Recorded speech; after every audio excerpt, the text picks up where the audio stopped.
So I'd like to first start out by thanking James and Michael for the very kind invitation to speak to you all today. And I've seen many people comment about how bright it is up here. It's very bright. So I can't really see the audience, unfortunately. But I do want to start out by saying that our collaboration and I guess friendship with people at Aldevron has been really instrumental in my research program.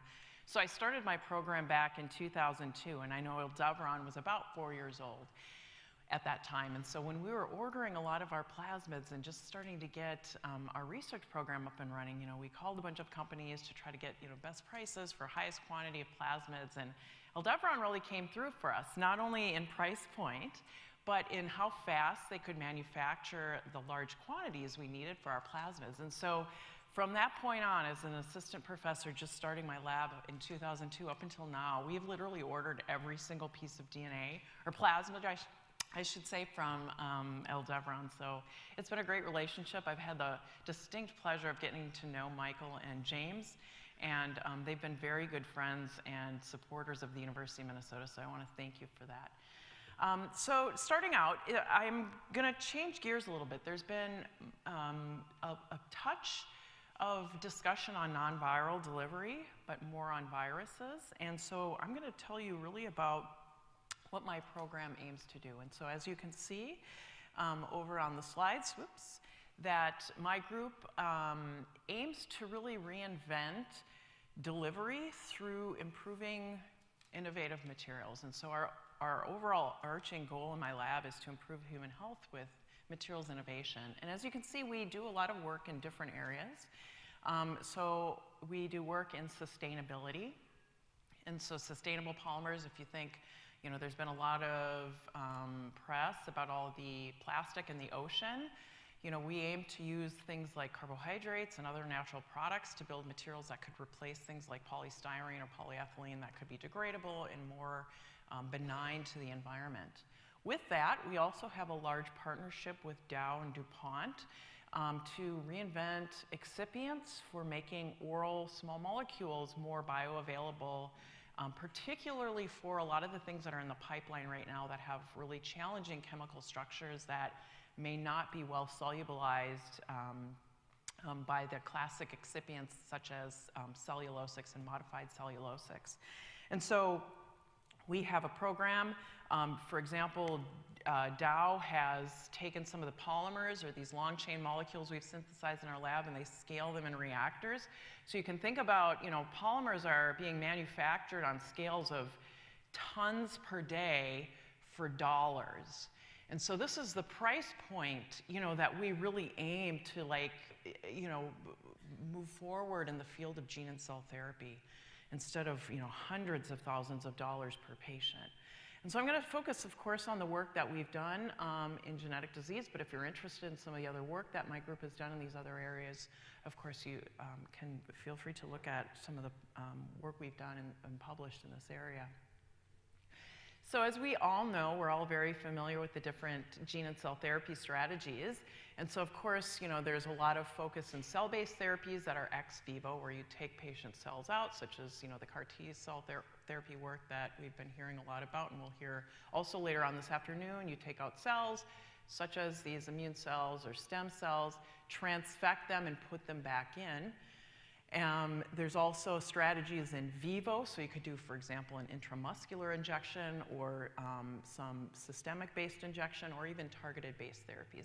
So my group works essentially in all of these areas, and I'm going to talk about kind of the work that we've done in designing polymers or non-viral vehicles for this. So of course, the landmark success that has really come on board in the US over the last year and a half has been very inspiring for a number of us, folks that have been in the field of gene and cell therapy for a number of years.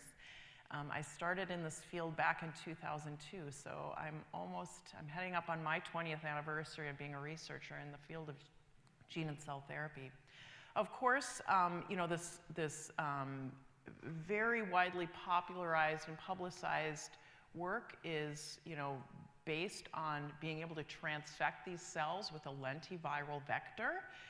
But, as we've all talked about, the price point for this is really difficult to swallow.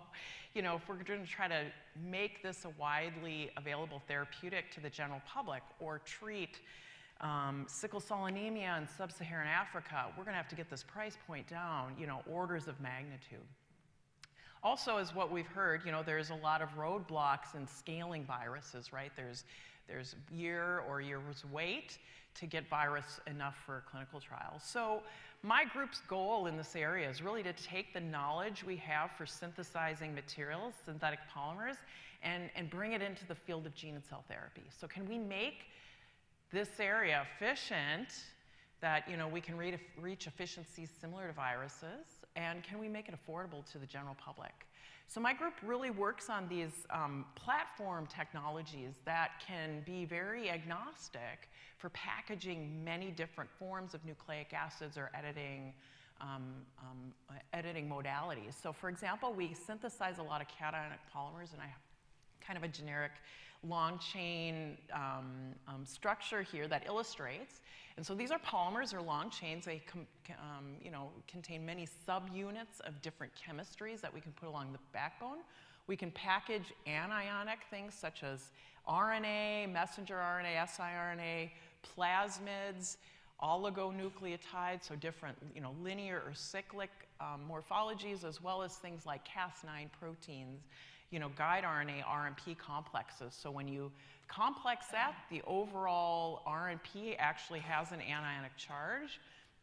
And we can use our systems to package these into nanoparticles that have kind of look about the same size and shape as viruses. And we also do a lot of work understanding the solution physics of how these complex, how stable they are, how they interact with the cell surface membrane, and how they're internalized by the cells and trafficked throughout the cell. My group has done a lot of work throughout the years actually understanding the trafficking pathways, how they're internalized by cells through different pathways such as caveolae or clathrin-mediated endocytosis, how they're trafficked through the cells either through lysosomes or we often see active trafficking through the trans-Golgi that is then retrograde transported through these COP1 vesicles to the ER that is contiguous with the outer surface of the nuclear membrane. And so, for example, you can see this G4. We've commercialized a vehicle called Glycofect. Actually leads to a lot of co-localization with the endoplasmic reticulum, which is the pink overlay here in the slides, compared to commercial vehicles that are sold, such as polyethylenamine. And so what this really showed us was that these polymers can actually elicit similar trafficking mechanisms to viruses. So just to kind of overview some of the things that we've done. So this alternating glycopolymer, this has sort of cationic charge, hydrophilic cationic charge, can complex DNA into these sort of charged species that have a cationic charge on the surface that are really good for ex vivo therapeutic work. We can also vary the structure to make these block polymers. So a block of hydrophilic, a block of charge, the block of charge compacts that payload into the center, and you get this core shell-like nanostructure. When we do transmission electron microscopy of these systems, you can see they look very similar. But when you put them into a high salt and serum environment, so for example, a culture media, you can see the behavior over time. So how these nanoparticles behave significantly varies. So for example, the core shell structures are stable. They don't start aggregating or precipitating out in that media. But you can see over with the ex vivo, what happens is those charged nanoparticles actually start aggregating or precipitating out. It's not necessarily a problem if you're going to do an ex vivo, because sometimes that helps the delivery vehicles settle down in the cells. But you don't want to inject something into, you know, the vasculature that's going to precipitate out. So I'm going to just show you some initial work that we've done in creating these sort of in vivo-based systems. We are often inspired by nature in designing these systems. So for example, sugars are things we look to build our materials. Trehalose is a disaccharide of glucose, and it's a well-known cryo and lyophilization protectant, so it's often used as an excipient in the pharmaceutical industry. Organisms like the water bear, this little creature, you know, can be completely sent into space and frozen for years or decades, and you know, they can come back to Earth or be thawed and come back to life and resume normal biological function. And upregulation of the sugar helps vitrify water so it doesn't crystallize in lyse cell membranes. So what we've done is we've taken Trehalose, we've built it into a monomer that we can polymerize. So similar to, like the styrene or the, plastics that we have, and we polymerize this sugar along a backbone. We use a lot of controlled polymerization techniques that allows us to dial in very specific lengths. So we're experts at this in my lab. And what you can see is that D bar over on the far right-hand side on the slide shows that we can dial in molecular weights and dispersities such that we're getting almost protein-like specific molecular weights in our structures. We can dial in also the number of repeat units. So for example, we have 51 Trehalose, and we can have like different numbers of the cationic charge, like 34 to 84, for example, in this. So we're very good at tailoring these molecules.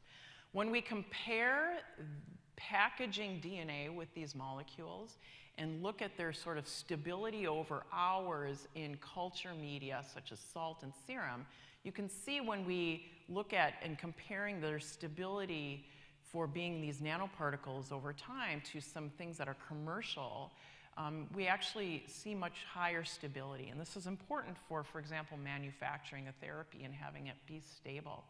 Also, what we've shown is this is transmission electron microscopy images of the nanoparticles that are formed. And so on the left-hand side, you can see as formed in water with the DNA, they look sort of like little viral-like nanoparticles. We can actually lyophilize them totally to dryness. That could be important for storage and transport of a gene therapy. Reconstitute it, do another TEM image, and you can see we're actually getting the discrete nanoparticles back. We also look at bioactivity, and so this is, for example, activity of luciferase plasmid. So this is just transfecting cells in culture and just looking at gene expression. Prior to lyophilization, which the data is standardized to, which is 100%, and then after lyophilization and reconstitution, we do resume about 80% of the activity, but 2 rounds of lyophilization, we do lose activity. And so we also get similar, we've looked at siRNA that's not synthetically modified, and we get similar stability results with this. So next, kind of the question is, do they work in vivo? And in this work, we did just some work looking at liver delivery of plasmids. And so what we've done in this particular work is we can actually take size 7 or near IR dyes, label the ends of our polymers, and then form the polyplexes, these polymer DNA complexes, and inject them into the mice. We look at the organs, and you can see, in fact, that all the fluorescence is localized to the liver. And this is a hydrodynamic injection, so it's an injection that is tailored to localizing things to the liver. You can see we do get internalization in the liver. We get high gene expression. When we actually count photons, we do get a couple orders of magnitude higher gene expression of our complexes in liver compared to things like JET-PEI or some other things that have been on the market. And so this just shows the viability potentially for utilizing this. So next I'm going to just kind of tell you about some work we've done for ex vivo work. And so this has been with these sort of highly compact polyplexes that reside that cationic charge very close to the surface. So this, instead of polymerizing a block of Trehalose, we've taken and built a monomer that we've co-polymerized so we can alternate Trehalose and a monomer here that has an internal amine that has that cationic charge that facilitates an interaction with DNA. And so you can see it's sort of a Trehalose, cationic charge, and that N denotes that we can vary the number of those repeat units along the backbone in this polymer structure. We can also vary the number of amines. These also can compact with DNA with water very easily. It's just literally taking the polymer in water, the DNA in water, you pipette them together, and they spontaneously form these nanoparticle complexes. Now looking at these for things that are of high interest for ex vivo delivery, for example, primary human dermal fibroblasts, as well as various stem cell models. These are just models we purchased from ATCC, and we're looking at reporter gene expression in these models. And so, for example, you can see that this Trehalose, the TR4 derivatives, yielded the highest transgene reporter gene expression in these stem cell models. But what we wanted to do is actually sort of take this one step further and ask the question, can we actually deliver functional plasmids to achieve cells that have been directly isolated from patients? And so this has been a collaboration my lab has had with Jacob Tolar, who's now the dean of our medical school at the University of Minnesota. He is an expert at treating pediatric diseases, particularly rare diseases, and he is a world expert in treating patients that have epidermolysis bullosa and has actually taken a stem cell transplant through clinical trials and shown that to be somewhat efficacious at sort of mediating some of the terrible symptoms of this disease. And so this disease is a genetic mutation in collagen gene, and so the children who have this disease are like genetic burn victims. It's extremely painful disease. Their skin is very fragile. So the goal is to sort of develop things. Can we upregulate collagen expression in these cells, both for skin transplants as well as for potential stem cell therapies? So we're not reliant upon donors. We could potentially, take a patient's own stem cells or induce pluripotent stem cells that could create this therapy. And so with this, we've looked at primary human dermal fibroblasts and induced pluripotent stem cells from these patients that he has provided our labs. So thinking about sort of Cas9 and delivering and making this a therapy, what we've shown is that the guide RNA, plasmids actually are typically smaller. The Cas9 and donor DNA to do this, typically are very large plasmids. And so we first did a study where we built 2 different plasmids with the same promoter, exact same GFP reporter gene, and just looking at the role of plasmid only, vehicle is the same. And you can see that in all of these different formulations. Small plasmid gives higher transfection than large plasmid. So there's a huge barrier with everything else equal with such a large plasmid trying to get this into the cell. And so we did a lot of work trying to sort of understand why this is, and we really discovered that the nuclear barrier was significant. Again, we've also discovered through making these polyplexes with that cationic polymer in the DNA, we can add different additives. And so we've discovered that actually adding a blood thinner or heparin to the formulation forms this ternary complex that can actually help get things into the cell much more efficient. And so you can see over on the right, as we titrate in more heparin into the transfection, we're actually getting a boost significantly in the number of cells that are expressing GFP. Furthermore, we've looked at inducing small molecule drugs into this sort of non-viral cocktail to promote ex vivo delivery of large plasmids. And what we've looked at is dexamethasone, which is a corticosteroid, which is known to actually permeabilize or open up nuclear pore complex, or even thymidine, which can regulate cell cycle. So we're adding things to the cells right before they undergo cell division, so we synchronize cells.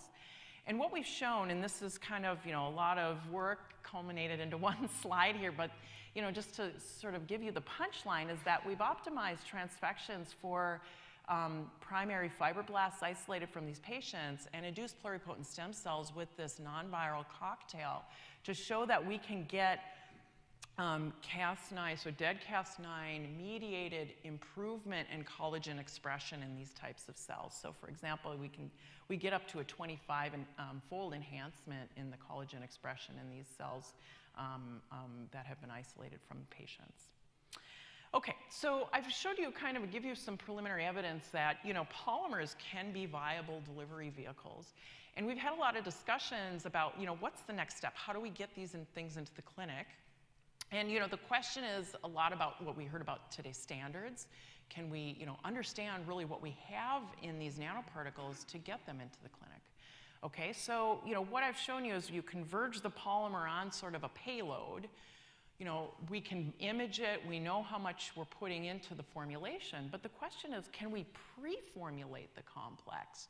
So in this work, what we've done is we've taken the polymer, so this cationic nature, we have a hydrophobic tail, which is sort of like, a micelle, or how our cell membranes are formed, and we pre-form this complex into these cationic micelles, and then we're adding the payload to that.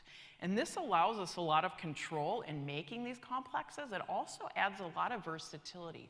So not only, we have a lot of versatility in the potential payloads we can carry, but we also have control over actually even encapsulating drugs within the micelle core, as well as encapsulating like a Cas9 protein, a plasmid, oligo, or whatever with these potential payloads.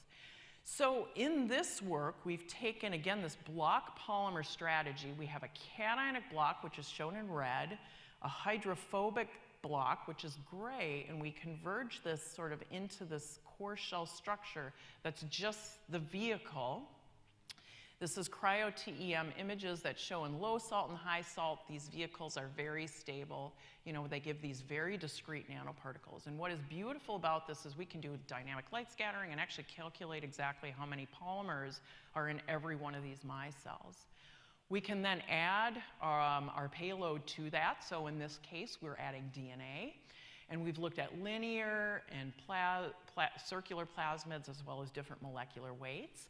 And these are cryo-electron microscopy images of the product we get. So up on the upper left-hand side, we have a linear 2400 base pair plasmid. You can see it kind of wraps around 2 micelles like a dumbbell.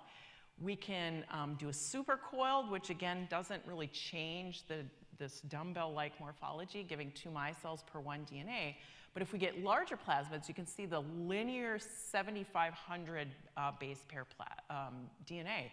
We're actually sort of coiling the DNA around different micelles, almost like chromatin. So it's sort of reminiscent of how, you know, our cells are actually compacting DNA. And so you see this sort of histone-like compaction or chromatin-like compaction of the DNA.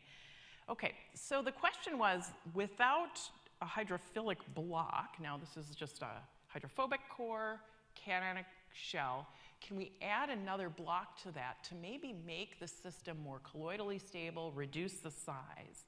And so with this, we've added a polyethylene glycol block. PEG is used a lot in pharmaceutical formulations and to stabilize formulations. So we have this tri-block format. And in this case, we've kept the red, the cationic block, the same length, the hydrophobic block about the same length, but we've just made the CAD. We have no PEG, a 2,000, 5,000, and 10,000. We're just increasing molecular weight of that PEG block. So again, when we look at cryo-electron microscopy images of this sort of packet, the payload, or sorry, the polymer itself that's micellized, we get really super uniform nanoparticles. What we can do is actually, we do a lot of dynamic light scattering, cryo-electron microscopy imaging, we even do X-ray scattering. We can calculate the exact average radius of hydration, so how large these nanoparticles are. We can get the radius of curvature. We get the exact molecular weights, which are MW. So the molecular weight of these sort of packages are, you know, anywhere without the PEG about, 87 megadaltons all the way to like 8.7 megadaltons all the way to about 9 megadaltons. We can calculate exactly how many polymers are in these aggregates. So that N-ag is like, for example, the diblock micelles, there's about 90 polymers per micelle. In the triblock with the 10 kilodalton, about 140 polymers in each micelle. So it's very well controlled. We can even calculate the number of amines within that micelle. So we're reaching protein or virus-like control in these non-viral packaging. So in this work, we're adding a plasmid to this. So we add plasmid to this. We can do the same exact characterization. We can calculate how many DNA are wrapped around these micelles. So on average, without the PEG blocks, we get about 4 micelles and about 4 DNA wrapped around per micelle. So again, we're getting molecular weights. As we increase that PEG block, we're decreasing the number of micelles in that package. And so this is just a cryo-electron microscopy image. So you can see, in fact, without the PEG, we're getting about 4 or 5 micelles on average in that package, whereas if we increase the PEG block, we're getting on average about 1 to 2 micelles. We're taking this further. Of course, we're not done, but this is published work. We're taking this further where we're increasing the block length to essentially get it like a virus. So we have 1 micelle per 1 DNA in this payload, okay? So, you can see that we're getting very high control. We've comparatively looked at these, and just to kind of summarize some of the delivery data, With GFP, we're getting on average, and this is one HEK293 cell line. I realize this is, not representative of a lot of data, but we do get, over 90% cells positive for GFP expression with these packaged payloads. So now in just the last couple of seconds, just to show you where we're taking this, so we can actually also do Cas9, RNP complexation. So here's our same micelles. We add just Cas9 guide RNA and water. We can calculate how many Cas9 proteins for each micelle, and we get about 14 Cas9 proteins per micelle package. So you can see sort of unpackaged micelles over on the left, packaged micelles. You can actually physically see the Cas9 proteins in this cryo-electron, the cryo-TEM image here. We've done all the calculations and characterization, and now the question is, does it actually provide editing? And so we've, added these to cells and looked at, both we do a traffic light reporter assay, but also have done sequencing assay, and we show that the micelles actually promote cutting with this RNP in about 40% of the cells. So that shows you that, these packages and non-viral sort of delivery vehicles are pretty good, and we're really excited about developing this further in the field of gene and cell therapy. So with that, to conclude, genome editing therapies, of course, have clinical potential. We're really looking to take the price point down by making, having polymers, or essentially, plastics do this, right? And using this, the same paradigm that the pharmaceutical industry uses to package oral drugs with polymers and synthetic delivery vehicles that are dollars or even, cents per kilogram to make, we can do this potentially with non-viral or with genome editing therapies and gene therapies. We've shown a lot of functionality in mice and small mammal models, and we're also moving this into complexing genome editing therapies. With that, I'd like to thank my very talented group. Jatan and Craig Van Bruggen have been here. They presented posters yesterday on some of the exciting work they've been doing. And a number of different funding agencies, and in particular, just noting that we're funded by the National Science Foundation, DARPA, and also we've partnered with a company right now to hopefully get this concept into the clinic. And thank you all for your attention. Thank you, Theresa. And also on behalf of Aldevron, thank you for your continued support of our services. It's our pleasure to be able to support this exciting research that you're working on. So we'll now open the floor to questions, but I guess I would have one first of just what would you say would be your biggest challenge to be able to take this to the next step that you and your group are trying to overcome? Right. Yeah, good question. With respect to challenges, so my group we're in a chemistry department. We have to maintain protocols, synthesis, and all sorts of safety protocols. We have industry-grade safety, so we have SOPs for literally every synthetic procedure we do in my lab at the University of Minnesota. We take safety very seriously. We also have IBC and safety protocols for our cell culture lab.